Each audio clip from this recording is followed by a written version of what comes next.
দি, তুমি কই? তোমার কণ্ঠটা সেই সুন্দর লাগে, তুমি একটু কথা বলো, আমার খুব ভালো লাগছে কণ্ঠটা।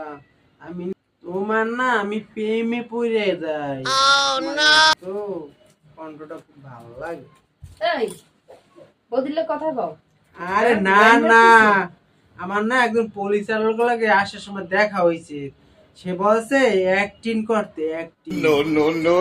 তাই অ্যাক্টিং করো? হ্যাঁ। অ্যাক্টিংটা না অনেক আচ্ছা, একটা সুন্দর কাজ হইছে। কর, মোবাইলটা নিয়ে আমরা একটা সেলফি তুলি। আসলে তোমার অ্যাক্টিংটা অনেক সুন্দর। আচ্ছা আমি লইয়ে মোবাইলটা নিয়ে সেলফি তুলবো। তোমার বউ কি কথা শুনে লাইছে?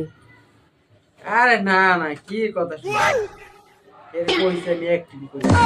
অ্যাক্টিং করি, অ্যাক্টিং করি, অ্যাক্টিং করো। তোমার অ্যাক্টিংটা না সেই, তুমি অ্যাক্টিং করলে সুপার হিরো হইতে পারো। মান্না কি, মান্না শাকিব খান কি ফেল হয়ে যাবে। করো করো করো, অ্যাক্টিং করো, অ্যাক্টিং করো, ভালো করে করো। আমার লাগে অ্যাক্টিং না এককালে ছুড়াই দিবে।